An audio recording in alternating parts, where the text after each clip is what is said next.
হাতের আঙ্গুল ফুটানো নিয়ে ইসলাম কি বলেছে দেখেন, জানলে আপনি অবাক হয়ে যাবেন। আজকে বিজ্ঞান ইসলামের কাছে মাথা নত করতেছে। ইসলাম যা বলেছে 1450 বছর আগে, বর্তমান বিজ্ঞানরা তা গবেষণা করে বলছে হ্যাঁ ইসলামই সত্য বলেছে। নবীজি সাল্লাল্লাহু আলাইহি সাল্লাম প্রথমত নামাজের সময় আঙ্গুল ফুটাতে নিষেধ করেছেন, যে তোমরা মসজিদে গিয়ে বা নামাজের সময় আঙ্গুলটা ফুটাবে না। এবং রাসূল সাল্লাল্লাহু আলাইহি সাল্লাম বিভিন্ন সময় সাহাবীদেরকে নিষেধ করেছেন। এক সাহাবী বলেন যে রাসূল সাল্লাল্লাহু আলাইহি সাল্লাম মসজিদে প্রবেশ করলেন। প্রবেশ করার পর একজন সাহাবী হাতের আঙ্গুল ফুটাচ্ছেন। নবী সাল্লাল্লাহু আলাইহি সাল্লাম বলেন, খবরদার, হাতের আঙ্গুল তোমরা মসজিদের মধ্যে ফুটাবে না, নামাজের সময় হাতের আঙ্গুল ফুটাবে না। নবী সাল্লাল্লাহু আলাইহি সাল্লাম বলতেন, নামাজের সময় আঙ্গুল ফুটানো যাবে না, এবং তোমরা এক আঙ্গুল আরেক আঙ্গুলের মধ্যে দিয়ে মসজিদে বসবে না, এটা কিন্তু নিষেধ। এইভাবে আপনি এক আঙ্গুল আরেক আঙ্গুলের মধ্যে দিয়ে রাখতে পারবেন না, জোড়া লাগাতে পারবেন না। নবীজি হাতের আঙ্গুলটা কিভাবে ব্যবহার করতে হয়, কিভাবে সতর্ক থাকতে হয়, এই বিষয়ে নবী সাল্লাল্লাহু আলাইহি সাল্লাম আমাদেরকে বলেছেন। এবং আঙ্গুলের মধ্যে ইবাদত আছে। আপনি নামাজের মধ্যে যখন তাশাহুদ পাঠ করবেন, এই তাশাহুদ পাঠ করার সময় কিন্তু আপনাকে আঙ্গুলটা উঁচা করতে হবে।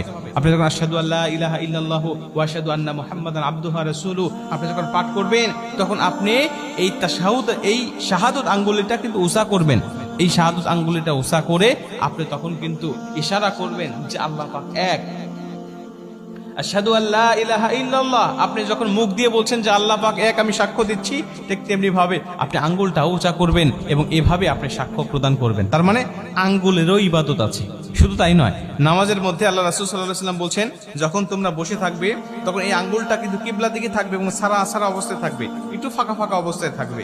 যখন তোমরা সেজদায় যাবে তখনও কিন্তু আঙ্গুলগুলো কিবলার দিকেই থাকবে এবং এটাকে তোমরা জোড়া লাগিয়ে ফেলবে, একেবারে একসাথে হাতের আঙ্গুলগুলো একটা আরেকটার সাথে লেগে থাকবে এই সেজদা যাওয়া অবস্থায়। কিন্তু বসা অবস্থায় এগুলো সারা অবস্থায় রেখে দিবে।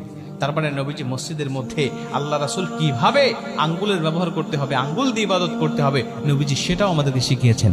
বর্তমান বিজ্ঞান বলছে রাসূল সাল্লাল্লাহু আলাইহি ওয়াসাল্লাম হাদিসের মধ্যে, নামাজের মধ্যে, মসজিদের মধ্যে তিনি আঙ্গুল ফোটাতে নিষেধ করেছেন কেন?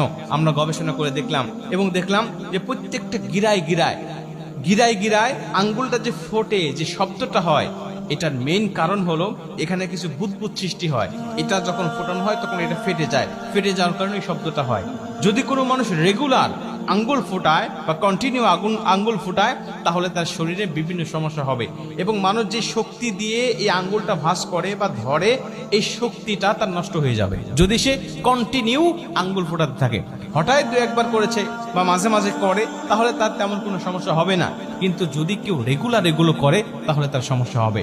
রাসূল সাল্লাল্লাহু আলাইহি ওয়াসাল্লাম এজন্য তিনি সবসময় নিষেধ করেন নাই, তিনি একটা সময় নিষেধ করেছেন, সেটা হলো মসজিদে গিয়ে বা নামাজের সময় তোমরা ফোটাবে না।